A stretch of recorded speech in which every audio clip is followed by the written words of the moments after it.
menyerahkan kepada hambanya Tuhan yang akan membawa kita renungan pada pagi hari ini. Saya dengan bersuka cita ingin memperkenalkan latar belakang beliau, yaitu beliau merupakan seorang peguam yang telah terlatih di Australia pada tahun 2009. Beliau telah kembali ke Sabah dan menjadi seorang peguam yang terlatih setelah mendapat kemasukan di Sabah Bar, Badan Peguam Negeri Sabah. Beliau bersama rakannya telah mengasaskan Vinaun Film yang merupakan sebuah produksi yang berpusat di Kota Kinabalu dan di Kuala Lumpur. Wow, beliau dikenali juga dan telah menjadi pastor di SIB Skyline Kota Kinabalu sejak tahun 2015. Beliau seorang yang sangat bergairah dalam menguatkan dan melihat kebangkitan ramai orang berjalan dalam rencana Tuhan yang telah diberikan dalam hidup mereka. Beliau telah menyaksikan bagaimana Tuhan telah memakainya dalam memimpin, memuridkan, dan menjadi penasihat kepada para pemimpin dalam gereja dan juga di tempat kerja. Wow, puji Tuhan, puji Tuhan.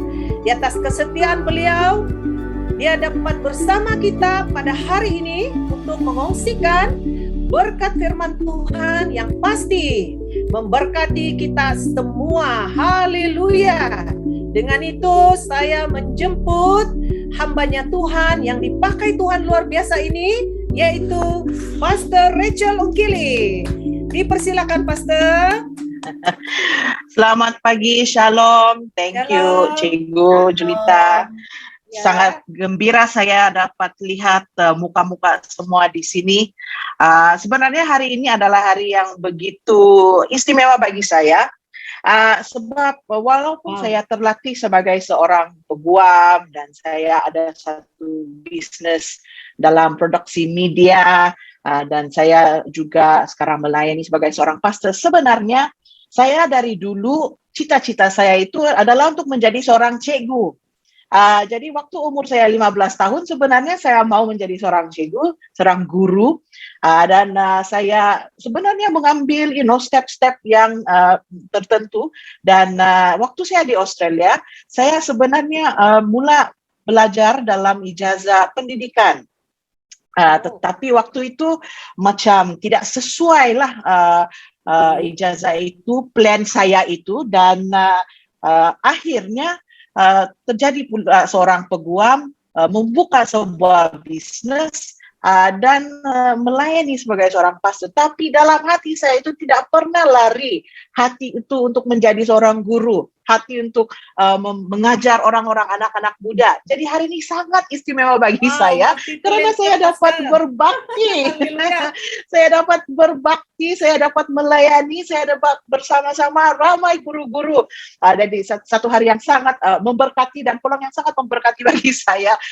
Jadi itu sedikit sebanyak saya punya latar belakang ya, walaupun saya tidak bergelar sebagai seorang guru, seorang cikgu, tapi hati saya itu tetap sangat-sangat rindu dan sangat berbesar hati untuk guru-guru, semua guru-guru. Jadi hari ini, wow, saya begitu excited bila saya dapat peluang untuk melayani bersama guru-guru, apalagi guru-guru tadika dan prasekolah SIB Sabah. Amin. Amin. Jadi saya begitu bersuka cita diberi peluang ini untuk melayani, untuk berkongsi dengan kita semua di sini pada hari ini. Dan dengan di konferensi kamu yang pertama saya sampaikan, ini konferensi yang pertama seperti ini dan lagi, jadi syabas dan tahniah kerana mengambil langkah yang besar tahu untuk mengadakan sesuatu seperti ini online. Ini maksudnya guru-guru dan tadika-tadika kita kira-kira di mana saja berada ada potensi untuk meneruskan dan berkembang lagi online-nya. Amin. Amin. Jadi hari ini saya ingin membawa satu firman Tuhan yang ringkas sahaja, simple sahaja. Dan firman Tuhan untuk Santapan rohani kita pada hari ini diambil dari Injil Matius pasal yang ke-25 ayat 14 dan hingga ke-30. Jadi kalau yang suka mengambil nota itu, saya sudah memberi tajuk renungan ini hari ini, hamba yang setia. Dan saya apabila saya biasa berkhotbah, saya suka membawa jemaat untuk membaca firman Tuhan secara kedengaran, oke? Sebab saya percaya itu ada kuasa apabila kita mendeklarasikan firman Tuhan.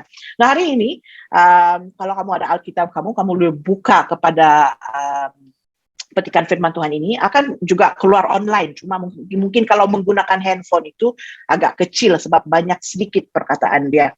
Jadi jika ada yang mau bersedia untuk mau ambil buku nota, untuk mengambil Alkitab, izinkan saya memberi kita sedikit sebanyak latar belakang kepada petikan ini. Nah, Matius 25 ini, dia merupakan sebahagian daripada khotbah di atas Bukit Zaitun, khotbah Tuhan Yesus di atas Bukit Zaitun. Nah, dia merangkumi pasal 24 dan pasal 25 di dalam Injil Matius. Tema utama dalam siri khotbah ini ialah hari-hari akhir atau akhir zaman, di mana Tuhan Yesus memberi peringatan kepada para pengikutnya bahwa mereka akan mengalami penganiayaan yang besar sebelum kemenangan kerajaan Allah. Dan khotbah ini merupakan yang terakhir dalam 5 khotbah panjang yang dicatat dalam Injil Matius. Nah, Tuhan Yesus dia mengakhiri khotbah di atas Bukit Zaitun ini dengan 4 perumpamaan. Dan hari ini kita akan melihat perumpamaan yang ketiga, yaitu perumpamaan tentang talenta. Itu dalam Alkitab bahasa Indonesia ya, ataupun dalam arti kata lain, uang. Dalam versi Alkitab yang saya gunakan hari ini, dia disebut sebagai uang emas. Nah, saya percaya firman Tuhan ini tidak asing bagi kita, tapi saya mau supaya kita di mana saja kita berada, membuka Alkitab atau melalui screen, membaca ini bersama-sama. Jangan unmute, jadi tidak payah pasang mikrofon, tapi di mana saja kamu berada, bersama dengan keluarga, haleluya, kalau ada anak-anak itu boleh membaca firman Tuhan bersama-sama. Dan mari kita membaca ini secara suara kedengaran. Alright, saya akan baca dan kamu baca di mana saja kamu berada ya, tidak payah buka mikrofon. Nah, pada masa itu, pemerintahan Allah adalah seperti perumpamaan berikut. Seorang lelaki hendak berangkat ke luar negeri. Dia memanggil hamba-hambanya lalu mempercayakan hartanya kepada mereka. Setiap orang hamba diberikannya bahagian menurut kebolehan masing-masing. Yang seorangnya diberikan 5.000 keping uang emas, yang lainnya diberikannya 2.000 keping, dan yang seorang lagi diberikannya 1.000 keping. Lalu orang itu pun berangkat. Hamba yang menerima 5.000 keping uang emas segera pergi berniaga, lalu mendapat keuntungan sebanyak 5.000 keping uang emas. Hamba yang menerima 2.000 keping uang emas juga mendapat keuntungan sebanyak 2.000 keping uang emas. Tetapi hamba yang menerima 1.000 keping uang emas pergi menggali lubang di tanah, lalu menyembunyikan uang tuannya. Lama kemudian, tuan hamba-hamba itu pulang, lalu menyuruh mereka memberikan laporan tentang apa yang dilakukan dengan uangnya. Hamba yang menerima 5.000 keping uang emas datang dan menyerahkan 10.000 keping uang emas. Dia berkata, Tuan, Tuan menyerahkan 5.000 kepada saya. Lihatlah, saya berhasil mendapat keuntungan sebanyak 5.000 keping lagi. Bagus, kata Tuhan itu. Kamu hamba yang baik dan setia. Oleh sebab kamu dapat dipercayakan dengan yang sedikit, aku akan mempercayakan yang lebih banyak kepadamu. Masuklah dan bersukacitalah bersama-sama Tuanmu. Lalu hamba yang menerima 2.000 keping uang emas datang dan berkata, Tuan menyerahkan 2.000 keping uang emas kepada saya. Lihatlah, saya berhasil mendapat keuntungan sebanyak 2.000 keping lagi. Bagus, kata Tuhan itu. Kamu hamba yang baik dan setia. Oleh sebab kamu dapat dipercayakan dengan yang sedikit, aku akan mempercayakan yang lebih banyak kepadamu. Masuklah dan bersukacitalah bersama-sama Tuhan. Kemudian hamba yang menerima 1.000 keping uang emas datang dan berkata, Tuan, Hamba tahu bahwa Tuhan seorang yang keras. Tuhan menuai tuaian di tempat yang tidak Tuhan tanami. Dan Tuhan memungut hasil di tempat yang tidak Tuhan taburi dengan benih. Hamba takut, maka hamba pergi menyembunyikan wang Tuhan di dalam tanah. Inilah milik Tuhan. Kamu hamba yang jahat dan malas, kata Tuhan itu. Tidakkah kamu tahu bahwa aku menuai tuaian di tempat yang tidak aku tanami dan memungut hasil di tempat yang tidak aku taburi dengan benih? Jika demikian, seharusnya kamu simpan uangku di bank, supaya apabila aku balik, aku dapat menerima uangku kembali dengan faedahnya. Kemudian Tuhan itu berkata kepada hamba yang lain, ambil uang itu daripadanya dan berikan kepada orang yang mempunyai 10.000 keping uang emas. Setiap orang yang mempunyai sesuatu akan diberikan lebih banyak lagi, supaya dia beroleh lebih daripada cukup. Tetapi seorang yang tidak mempunyai apa-apa, sedikit yang ada padanya akan diambil juga. Tentang hamba yang tidak berguna ini, buanglah dia keluar ke tempat yang gelap. Di sana dia akan menangis dan menderita. Cukup menggerunkan ya, satu petikan firman Tuhan yang sebenarnya banyak inti tetapi cukup menggerunkan. Dan ayat kunci kita pada hari ini terdapat dalam ayat 21 dan 23. Bagus, berbunyi demikian. Bagus, kata Tuhan itu. Kamu hamba yang baik dan setia. Dan oleh sebab kamu dapat dipercayakan dengan yang sedikit, aku akan mempercayakan yang lebih banyak kepadamu. Masuklah dan bersukacitalah bersama-sama Tuhanmu. Demikianlah firman Tuhan. Amin. Nah, sebagai permulaan, ada 3 pemerhatian yang ingin saya highlight atau yang ingin saya sorotkan bagi kita pada hari ini. Yang pertama yang kita dapat lihat dari firman Tuhan ini ialah Tuhan mempercayakan hamba-hambanya dengan hartanya mengikut kebolehan masing-masing. Ya, Tuhan mempercayakan hamba-hambanya dengan hartanya mengikut kebolehan masing-masing. Dan kita lihat di dalam perumpamaan ini, Tuhan ini, ya bukan Tuhan, Tuhan ini telah mempercayakan hartanya dalam jumlah yang berbeza kepada hamba-hambanya. Ada yang dapat 5.000, ada yang dapat 2.000, ada yang dapat 1.000. Nah, saya ingin katakan ini sebagai satu reminder bagi kita semua. Nah, setiap kita mempunyai peranan yang sudah dipertanggungjawabkan Tuhan kepada kita di dalam tubuh Kristus. Amin. Seperti juga di sini ada yang bekerja sebagai guru, ada yang bekerja mungkin sebelah admin. Dan saya mau berbagi dorongan bagi kita di sini. Jangan kita suka membandingkan diri kita dengan orang yang lain. Sebab kita semua saling memerlukan satu sama yang lain supaya pelayanan, pekerjaan Tuhan dapat terus bertumbuh dan kerajaan Allah dapat diperluaskan. Amin.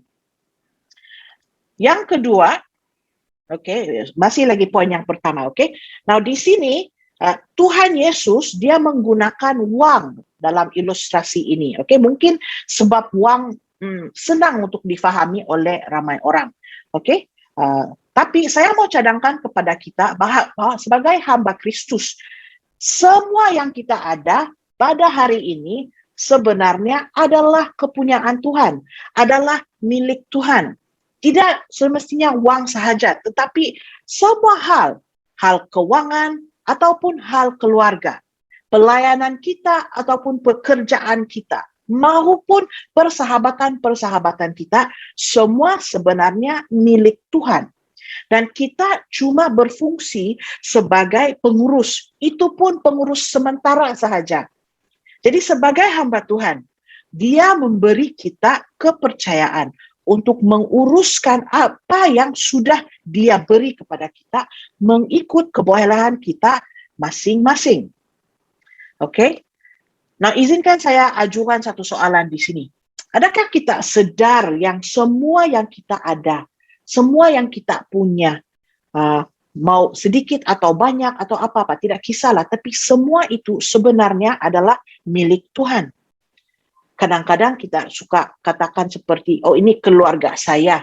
Mungkin bagi mereka yang sudah menjadi ibu bapa, ini anak saya. Tapi sebenarnya semua itu adalah milik Tuhan. Ini adalah anak saya, ini adalah pekerjaan saya, ini adalah rumah saya. Tapi sebenarnya pada hakikatnya semua ini adalah miliknya Tuhan. Dan Tuhan dalam kasih-Nya, dalam kasih karunia-Nya, memberi kepercayaan kepada kita untuk mengurus semua ini bagi kemuliaan Dia, bagi kenamaan-Nya. Oke, jadi hari ini doa saya adalah agar kita memperoleh satu revelation, satu wahyu dari Roh Kudus, yang semua yang kita ada datangnya daripada Tuhan. Maka apa respons kita? Saya mau ajak kita supaya senantiasa mengamalkan sikap bersyukur, sikap berterima kasih kepada Tuhan atas semua yang Dia telah beri kepada kita.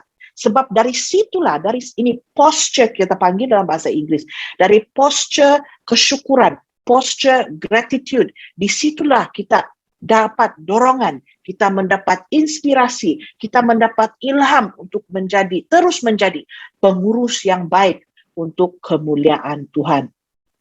Nah, itu poin yang pertama. Semua yang kita ada pada hari ini sebenarnya adalah kepunyaan Tuhan. Tuhan sudah memberi kita kepercayaan sebagai seorang guru. Mari kita bagi dia konteks sedikit ya. Sebagai seorang guru, Tuhan sudah memberi kepercayaan kepada guru-guru yang dikasihi di sini, ataupun kalau bukan guru, semua tim member pelayanan dan pekerjaan ini. Tuhan sudah memberi kepercayaan kepada kita semua untuk menjalankan tanggung jawab yang Dia beri. Apakah kita sentiasa bersyukur kepada Tuhan atas peluang yang Dia beri? Apakah kita sentiasa meminta daripada Tuhan hikmat untuk menjadi pengurus yang baik peluang yang Dia sudah beri kepada kita?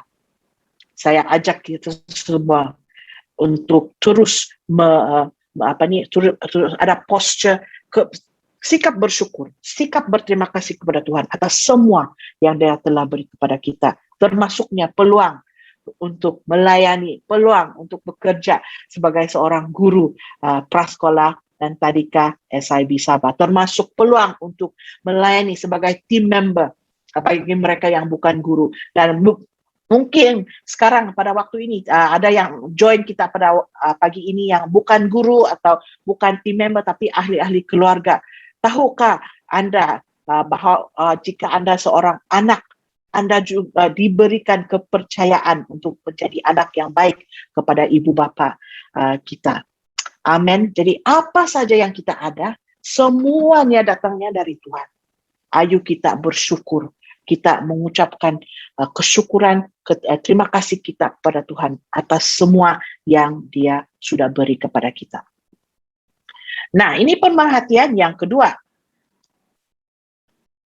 Satu hari nanti, kita akan berdiri di hadapan Tuhan. Dan kita akan memberi penjelasan atas semua yang sudah Dia percayakan kepada kita. Nah, kita lihat hamba yang pertama dan yang kedua. Mereka telah mengurus harta tuan mereka dengan baik. Mengapa? Sebab mereka telah menggandakan harta itu dan memperoleh keuntungan bagi tuan mereka. Hamba yang terakhir itu, dia pergi menyembunyikan dia punya harta tuan dia dalam lubang. Itu yang dikatakan dalam firman Tuhan.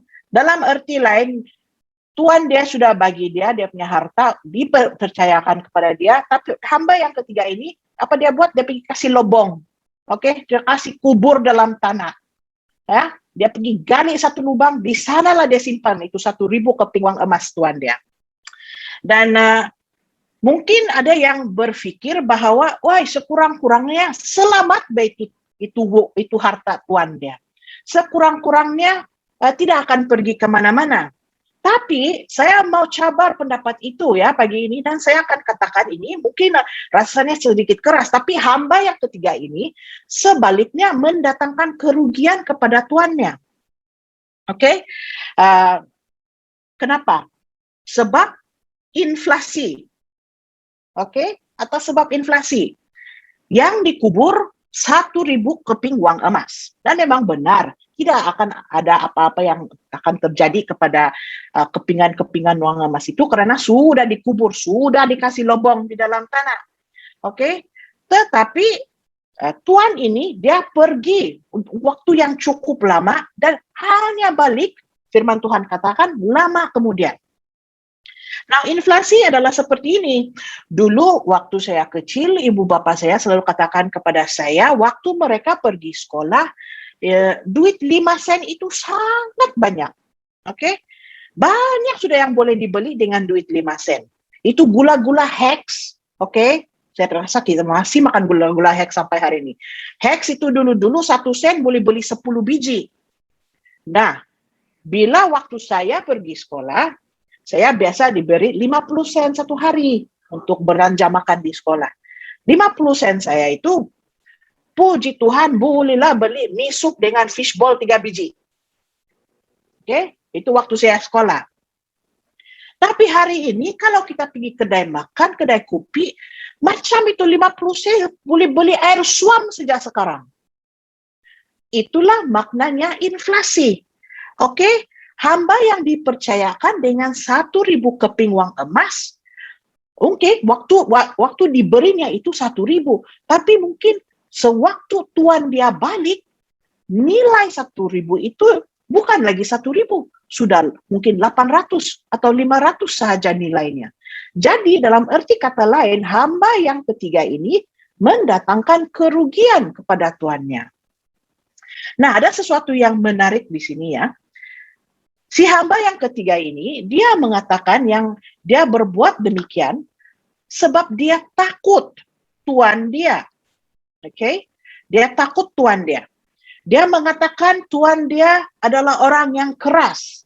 Dia katakan apa dia bilang tadi? Menuai di tempat yang kamu tidak tuai. Mengambil di mana tempat kamu tidak sembur benih. Itu bunyi dia macam dia cakap tuan dia pencuri tahu. Sebenarnya kalau kita pikirkan betul-betul, seolah-olah dia mengatakan tuannya begitu.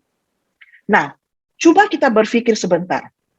Apakah perbezaan di antara hamba yang pertama dan kedua dan hamba yang ketiga ini? Mengapa pula hamba yang pertama dan yang kedua tidak takut dengan tuan mereka? Tidak takut dengan kekerasan tuan mereka. Mereka terus pergi, bekerja, berniaga. Dan kita tahu dari firman Tuhan ini, tuan mereka tidaklah sekeras mana yang dikatakan oleh hamba yang terakhir.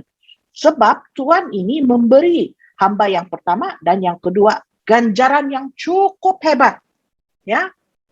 Jadi permasalahan yang timbul dalam perumpamaan ini sebenarnya bukan pasal si tuan. Sebenarnya pasal hamba yang ketiga itu. Dirinya sendiri sehinggalah dia gagal untuk menjalankan tanggung jawab yang sudah diamanahkan oleh tuannya. Kita tidak ada masa untuk mendalami ya firman ini dalam detail. Kalau ada masa boleh kaji sendiri, boleh baca, boleh bawa dalam meditasi kepada Tuhan dan tengok apa Tuhan katakan kepada kita. Kita tidak punya masa itu hari ini. Oke, tapi saya mau ajukan satu soalan untuk kita semua. Sebagai guru-guru tadika yang sudah dipercayakan dengan tugas sebagai seorang guru, tugas yang begitu berharga, yang saya percaya bernilai tinggi kepada Tuhan. Pernahkah kita berpikir jika sudah tibanya masa untuk kita berdiri di hadapan Tuhan dan Tuhan bertanya kepada kita, Cikgu, selama cikgu bertugas sebagai guru tadika SIB Sabah di kampung, mana sudah kampung kamu? Okay? Adakah cikgu telah membawa keuntungan kepada kerajaan Tuhan? Adakah terdapat penggandaan dan peluasan kerajaan Tuhan melalui hidup setiap anak yang cikgu sudah ajar? Dan saya tidak katakan ini seolah-olah untuk memberi tekanan tahu. Bukan. Tapi saya katakan ini sebab hakikatnya, realitinya, satu hari nanti kita akan berdiri di hadapan Tuhan Yesus dan memberi penjelasan apa yang sudah kita lakukan dengan hidup kita. Apa yang sudah kita lakukan dengan peluang yang Tuhan sudah beri. Apakah kita menggunakan peluang itu untuk memperluaskan lagi kerajaan Tuhan?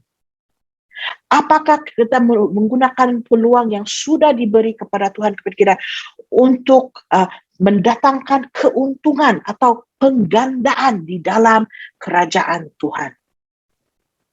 Nah, itu satu soalan yang saya ingin beri kepada kita semua. Dan saya secara jujur, saya sentiasa tanya diri saya soalan ini. Ya, mungkin dalam sekali 2 minggu saya perlu datang menghadap Tuhan dan saya berpikir, hari ini, minggu ini, apakah saya telah mendatangkan keuntungan, penggandaan, peluasan kepada kerajaan Tuhan dalam apapun tugasan yang Tuhan sudah beri kepada saya. Sama ada sebagai seorang peguam, sama ada sebagai seorang ahli bisnis atau ataupun sebagai seorang pastor, maupun sebagai seorang anak. Karena saya masih bujang, jadi saya masih seorang anak. Ya, saya ada ibu saya sudah meninggal ya 2-3 tahun yang lalu, tapi saya ada bapak, saya ada adik lelaki. Dan kadang-kadang persoalan ini menjadi, apakah dalam perhubungan keluarga saya bersama dengan bapak saya, bersama dengan adik lelaki saya, adakah terdapat keuntungan untuk kerajaan Tuhan? Dan ini soalan yang membuat kita terfikir, bagaimana kita menggunakan masa, hari, dan peluang yang sudah Tuhan percayakan kepada kita. Saya tahu ramai di sini kita adalah guru-guru, tapi di samping menjadi seorang guru, mungkin kita juga seorang istri, atau ibu, atau kakak, atau abang, atau adik. Dalam semua hal itu, kita ada peluang untuk memperluaskan kerajaan Tuhan Yesus. Kita ada peluang untuk betul-betul menjadi terang dunia. Persoalannya, apakah kita menggunakan waktu ini, peluang ini, untuk mendatangkan keuntungan, penggandaan kepada kerajaan Allah. Amin. Masih oke kah semua? Amin. Ya, coba kasih thumbs up. Amin. Oke. Haleluya, puji Tuhan. Ya, mungkin ada keras sedikit ini firman Tuhan, tapi ini firman Tuhan ya. Jadi kita mau mendalami firman Tuhan seadanya. Kita tidak mau kasih lembut-lembut dia. Tidak, kita mau mendalami firman Tuhan seadanya. Itu penting. Oke, kita move on kepada pemerhatian yang ketiga. Nah, apabila kita setia dengan apa yang Tuhan sudah percayakan kepada kita, firman Tuhan menyatakan bahwa ada ganjarannya, ada imbuhannya. Ya, jadi apakah ganjaran untuk hamba yang mengurus harta Tuhan dengan baik dan setia? Kita kembali kepada ayat kunci kita pada hari ini. Bagus, kata Tuhan itu.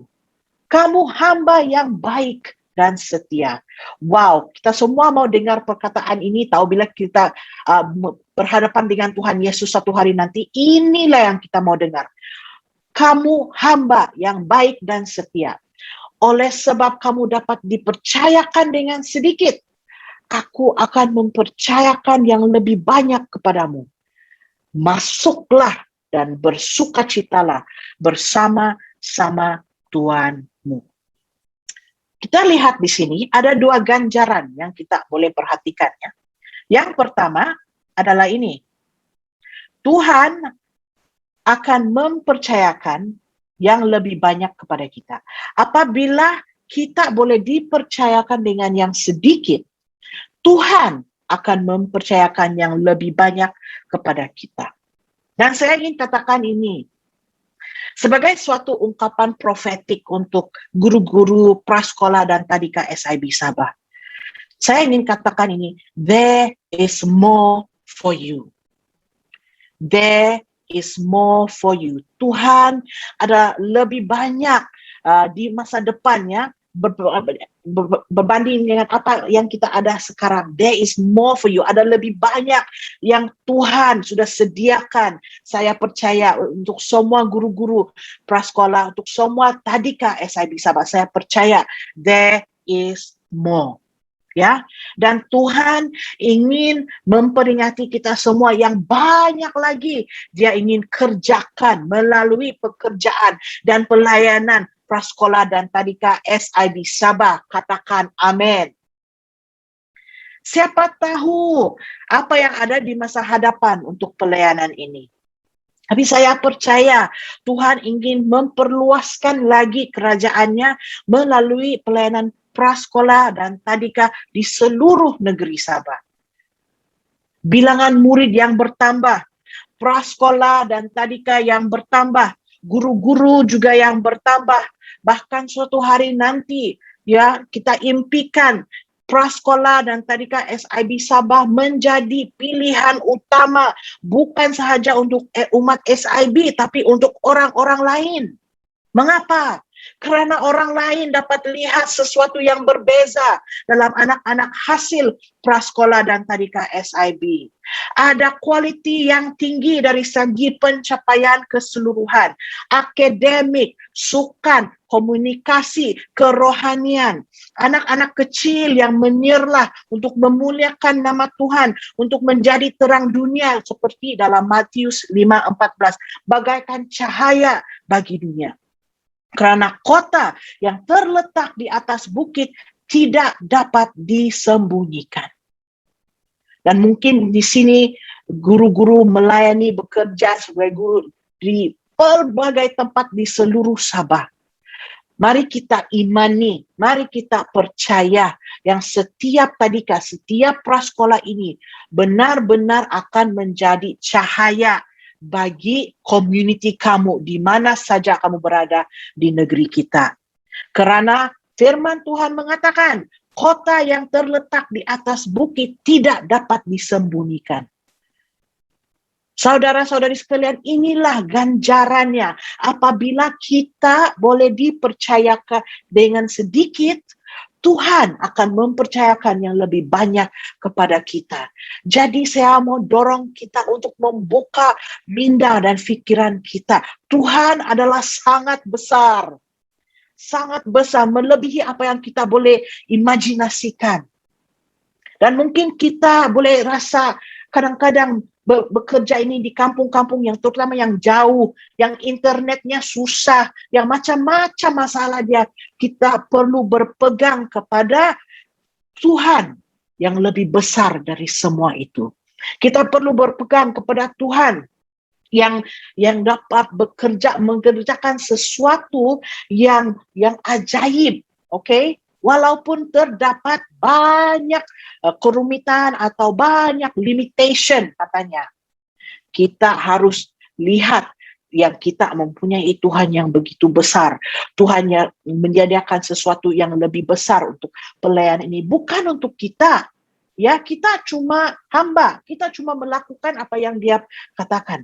Tetapi apabila kita menjadi hamba yang baik dan setia. Apabila kita menjadi hamba yang boleh dipercayakan dengan sedikit, ganjarannya adalah Tuhan akan mempercayakan kita dengan yang lebih banyak. Seperti hamba yang dipercayakan dengan 5.000, diberinya 5.000 lagi.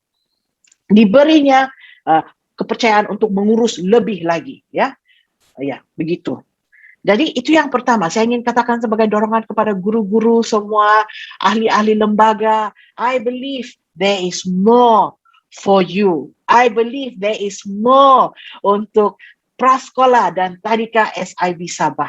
Dan saya excited, saya teruja, saya sangat looking forward untuk melihat terus perkembangan, pertumbuhan para guru-guru, anak-anak dan juga tadika-tadika dan prasekolah-prasekolah. Karena kita dipanggil untuk menjadi cahaya bagi dunia, cahaya bagi community kita. Yang percaya, katakan amin. Oke, yang kedua, ganjaran yang kedua, oke, adalah ini. Tuhan menjemput kita untuk masuk dan bersukacita bersama-sama dengan Dia. Oke, Tuhan menjemput kita untuk masuk dan bersama-sama bersukacita dengan Dia. Dalam bahasa Inggris ada satu versi Alkitab, dia menyatakan ayat ini menggunakan istilah seperti ini.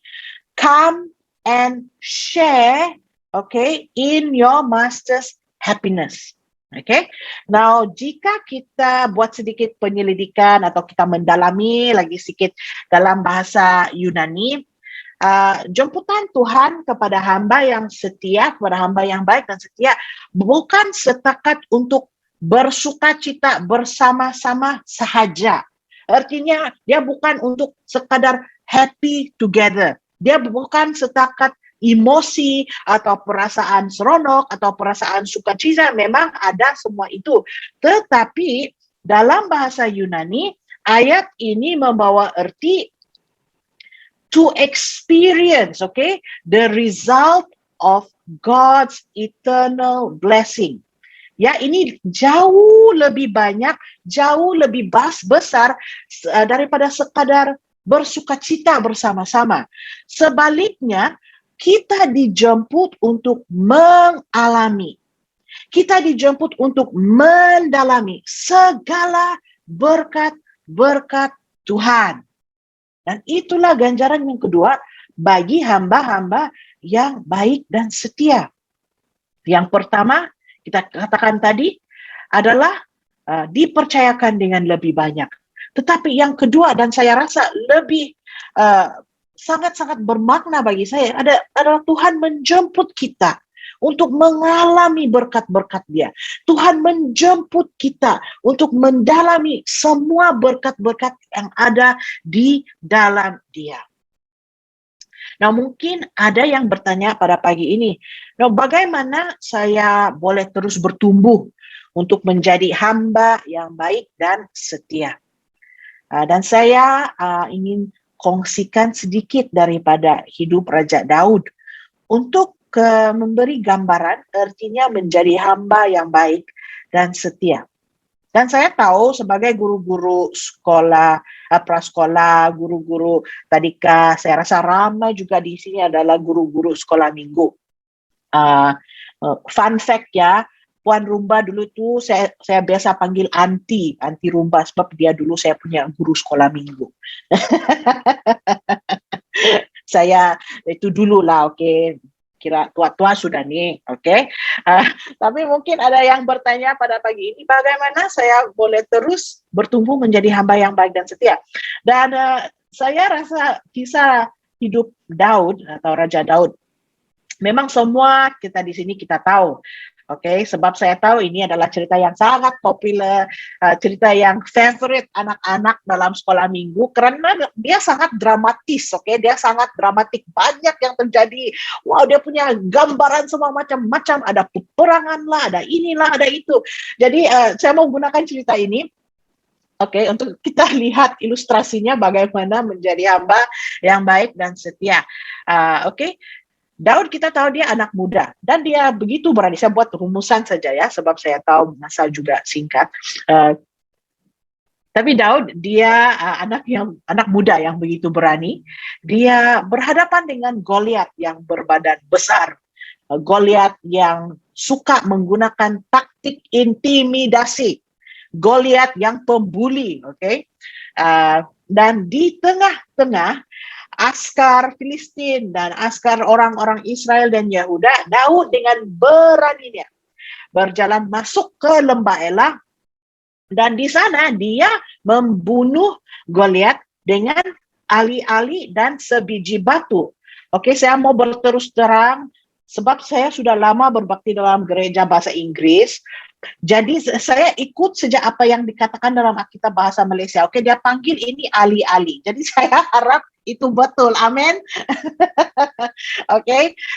Dan Daud dia mengalahkan dan membunuh Goliat dengan ali-ali dan sebiji batu. Dan kita tahu, oke, Daud hanya perlukan satu batu saja untuk mengalahkan si pembuli Goliat. Oke, nah cerita ini sangat mengujakan. Oke, tetapi sebenarnya, dan kita tahu ini bukan cerita sepenuhnya. Kisah Daud dan Goliat kita boleh dapat dalam 1 Samuel pasal yang ke-17. Dan di sini kita diberi deskripsi ataupun keadaan semasa ada peperangan.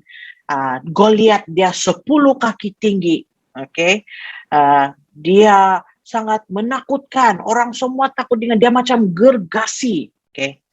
Tapi dalam bab yang ke-17 ini, si penulis cerita ini membawa kita, okay, balik kepada rumah Daud, okay? Rumah Isai, rumah Bapak Daud.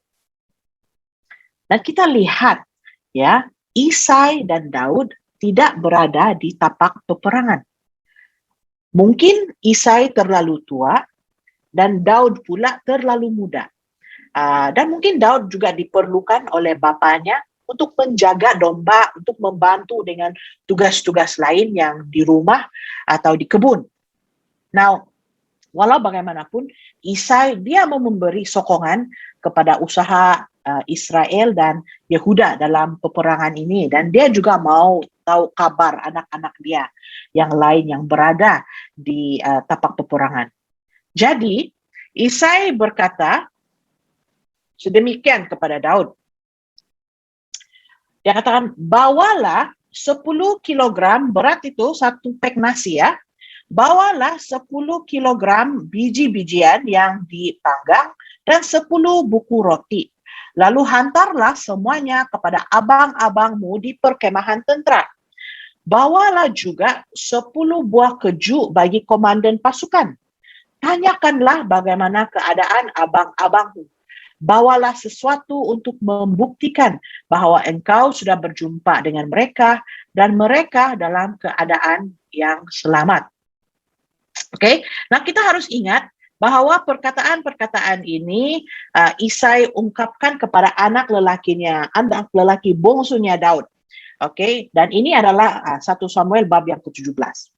Kalau kita lihat 1 Samuel bab yang ke-16, itu sebenarnya menceritakan di mana Daud dilantik dan diurapi untuk menjadi Raja Israel satu hari nanti.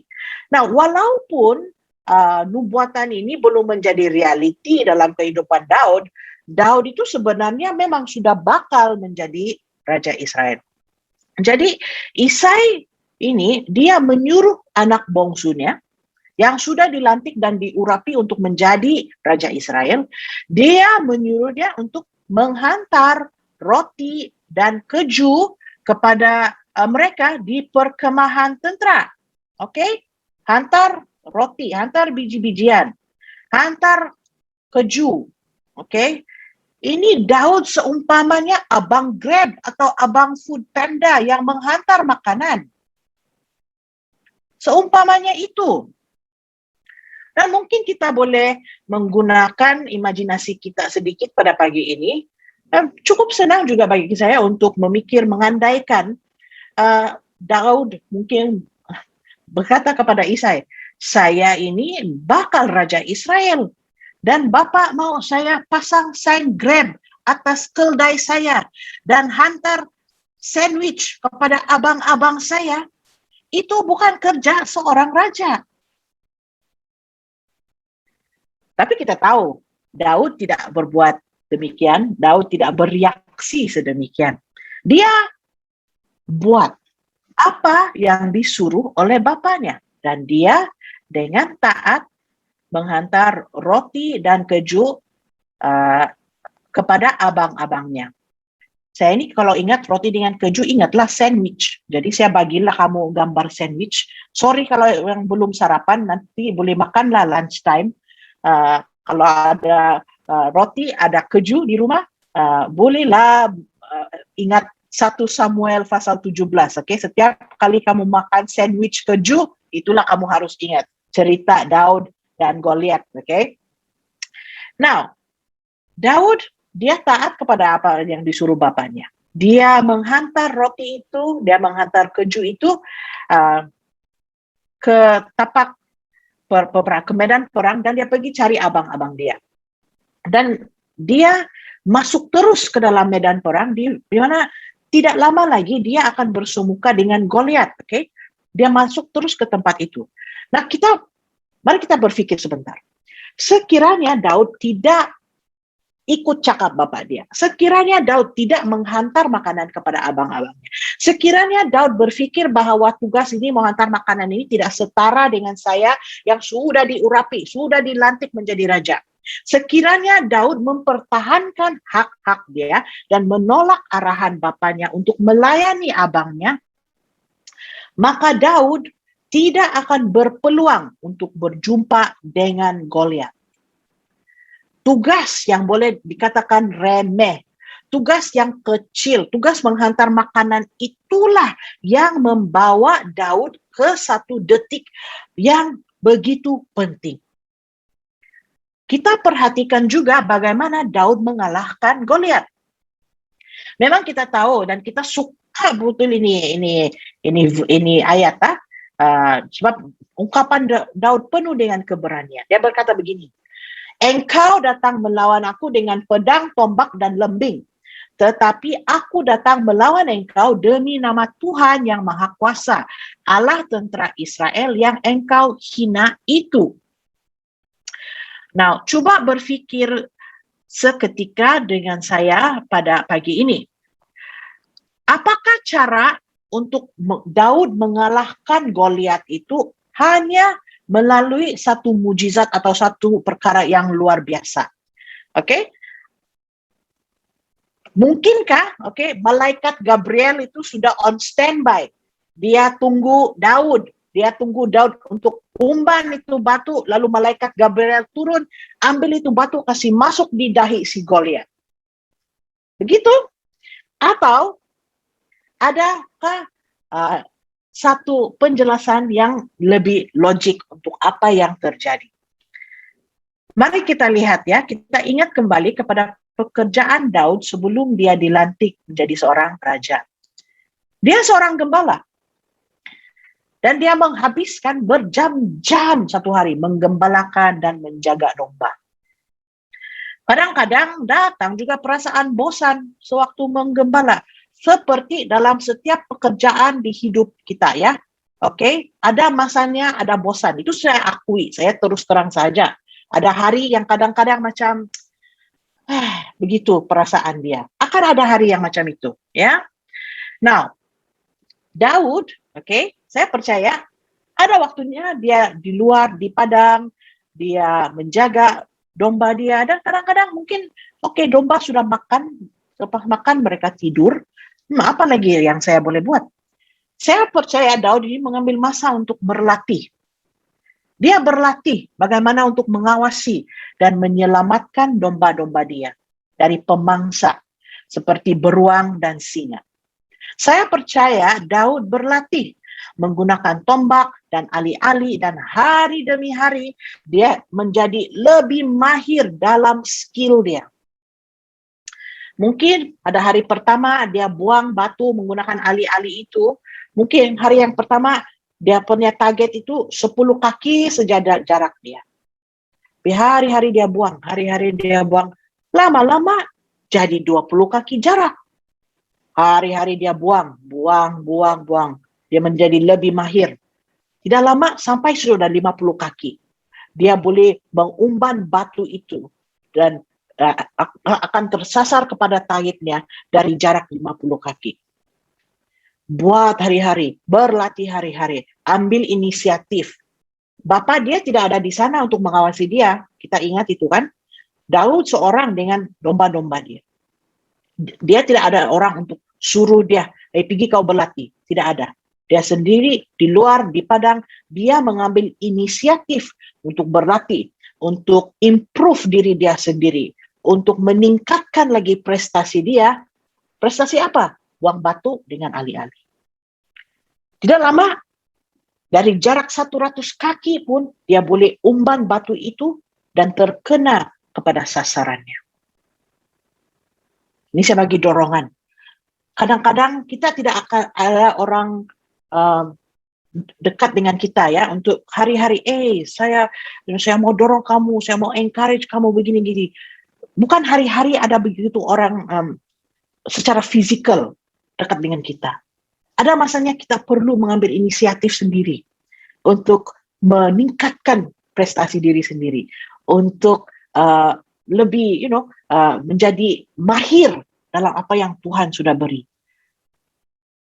Kadang-kadang as we grow, kita terus bertumbuh, terus matang dalam iman kita. Kita perlu ambil inisiatif untuk menggalakkan diri kita sendiri. Kita perlu ambil inisiatif untuk terus memperbaiki, mengimprove diri kita sendiri. Oke? Kenapa? Karena hamba yang baik, hamba yang setia, akan melakukan itu walaupun Tuhan dia pergi untuk masa yang lama. Nah, kita lihat, pada hari yang Daud mengalahkan Goliat, Tuhan tidak secara tiba-tiba masuk ke dalam badan Daud dan lalu secara gaib membolehkan Daud untuk melepas dan mengumban batu itu terus kepada dahi Goliat. Nah, saya percaya Tuhan menyediakan dan Tuhan menyiapkan Daud melalui tugas-tugasan yang mungkin kelihatan kecil, mungkin kelihatan remeh, mungkin kelihatan rutin, mungkin kelihatan juga membosankan kadang-kadang. Tetapi kesetiaan Daud dalam hal-hal yang kecil, dalam hal-hal yang sudah dipertanggungjawabkan kepada dia, itulah yang memberi Daud kebolehan-kebolehan yang dia perlukan di saat dia diberi peluang untuk mengalahkan dan membunuh Goliat. Tugas yang basic, hantar roti, menggembalakan domba, hantar keju, training ni ali-ali. Tuhan menggunakan tugas-tugas yang kecil ini untuk menyediakan dan menyiapkan Daud. Now, seperti Daud yang menggembalakan domba atau menghantar roti dan keju kepada abang-abangnya, kesetiaan Daud dalam menjalankan tanggung jawab kecil yang sudah dipercayakan kepada dia, itu yang menyediakan Daud supaya boleh memikul tanggung jawab yang lebih besar di masa depan dia. Bukan sejak mengalahkan Goliat, tetapi akan tiba masanya bila Daud akan naik takhta menjadi Raja Israel.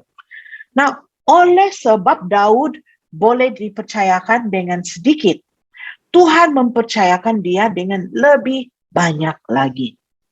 Tapi bukan itu sahaja, sebab ingat tadi ganjaran, ada 2 ganjaran hamba Tuhan yang baik dan setia. Jemputan Tuhan untuk Daud masuk dan bersukacita bersamanya turut nyata dalam kehidupan Daud seperti yang kita lihat di dalam Kisah Rasul-Rasul 13:22b. Inilah yang dikatakan oleh Allah tentang Daud. Aku mendapati Daud anak Isai, seorang yang menyenangkan hatiku. Dia orang yang akan melakukan segala kehendakku. Nah, saya percaya, saya pasti sebenarnya, sewaktu Daud duduk di padang-padang hijau sambil mengawasi dombanya, tidak terlintas pun dalam pikirannya bahwa satu hari nanti dia akan bersemuka dan mengalahkan gergasi Filistin yang bernama Goliat. Malah sewaktu Daud mengemas barang-barang untuk dibawa kepada abang-abangnya, masa dia mengemas roti dan keju untuk dibawa ke lembah Ela, pun dia langsung tidak tahu detik kebesaran yang menantikan dia. Daud cuma tahu yang Tuhan sudah memanggil dia untuk tetap taat dan setia walaupun dalam hal-hal yang terkecil.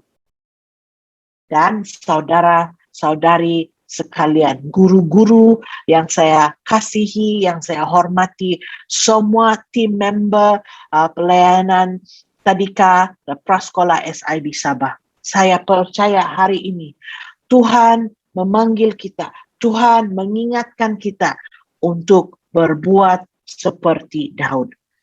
Taat dan setia walaupun dalam hal-hal yang kecil.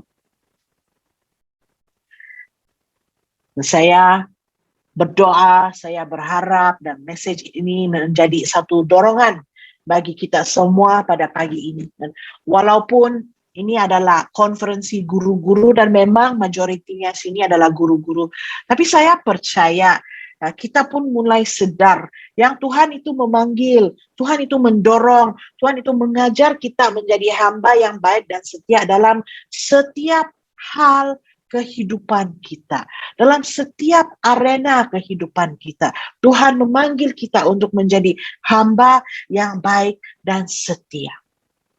Jadi, hati saya untuk kita semua di sini, marilah kita menjadi hamba yang baik dan setia. Marilah kita menjadi hamba yang menyenangkan hati Allah Bapa kita di surga. Mari kita berdoa. Allah Bapa kami yang di surga, terpujilah nama-Mu.